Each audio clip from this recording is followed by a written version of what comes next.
Good day, this is Cadet Miayo and I'm here to discuss the wind and current. So the maintain safety of navigation effects of the wind, current, squat, shallow water on ship handling. Wind has a greater effect on a light ship than one that is deeply laden. Vessel underway, the wind lies roughly on her beam. Vessels with headway movement depend upon windage forward or aft of the pivot point on the relative direction of wind.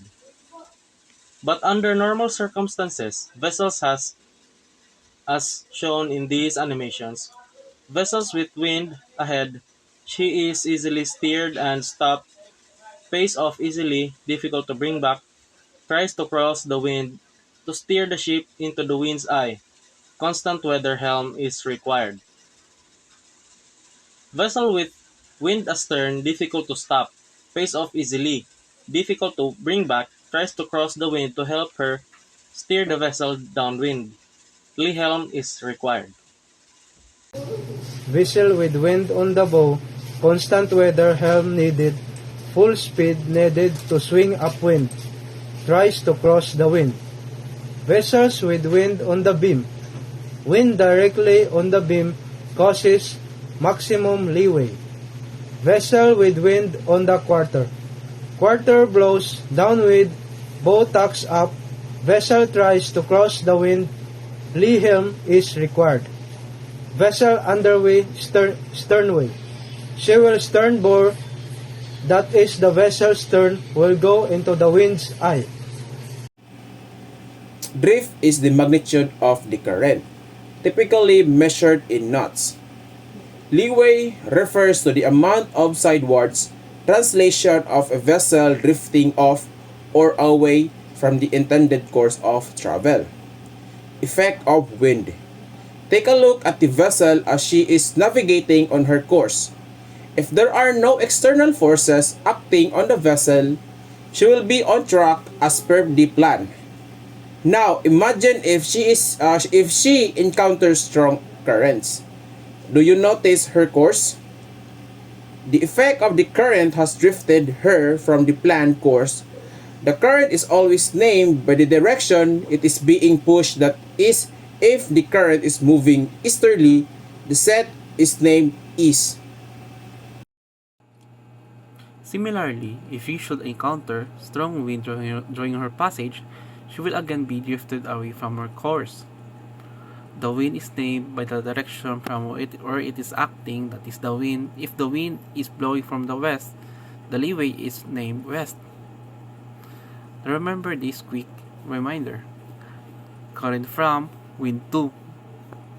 So imagine the vessel on a voyage that encounters both wind and current simultaneously.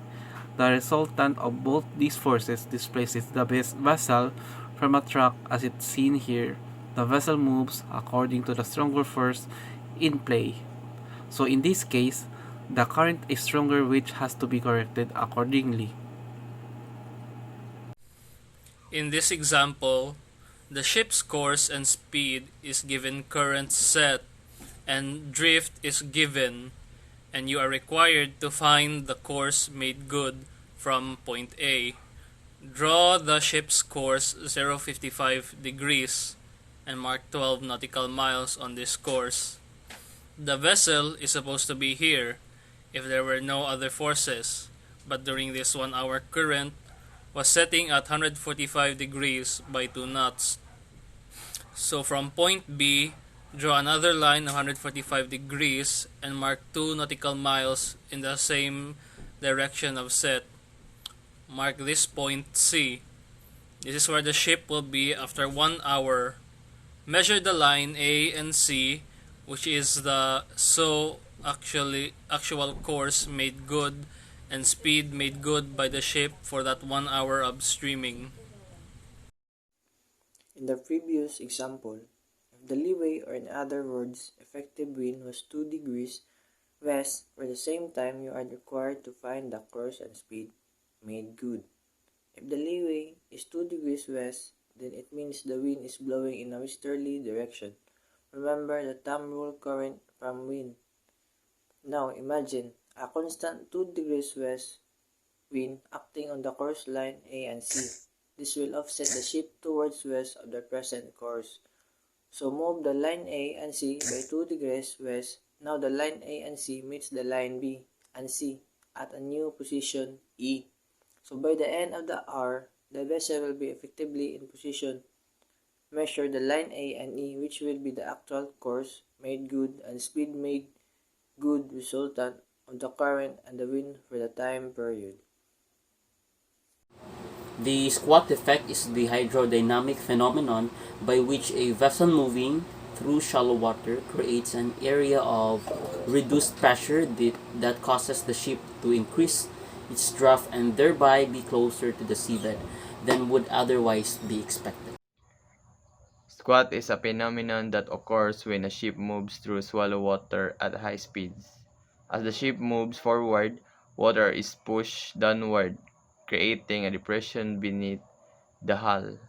This can cause the ship to sink deeper in the water, reducing clearance under the keel and potentially causing grounding or collision with underwater obstacles.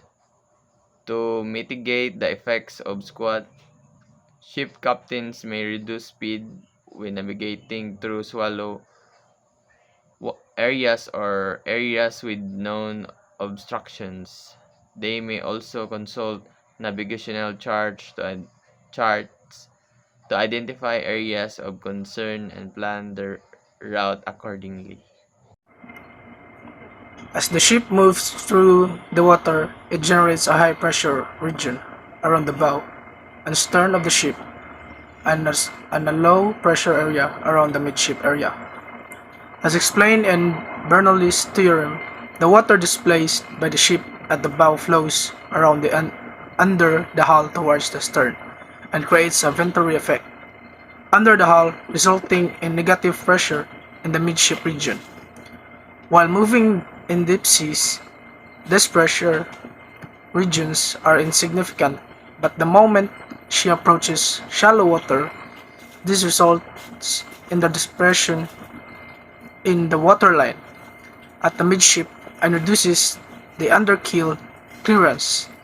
This is called squat, which induces trim, sinkage, and heel in shallow waters, with loss of steerage at most times. Shallow water affects the maneuverability of ships considerably. The limited water depth will change the pressure distribution around the vessel and lead to an increase in hydrodynamic forces. So, shallow water. Shallow water presents its own set of challenges for ship handling. In addition to squat, shallow water increases the risk of grounding or hitting underwater obstacles such as rocks or sandbars. Ship captains must exercise caution when navigating through shallow areas, reducing speed and closely monitoring depth soundings. They may also employ specialized techniques such as using tugs or thrusters to maneuver the ship safely. Navigational aids such as depth charts and sonar can also provide valuable information about water depth and potential hazards.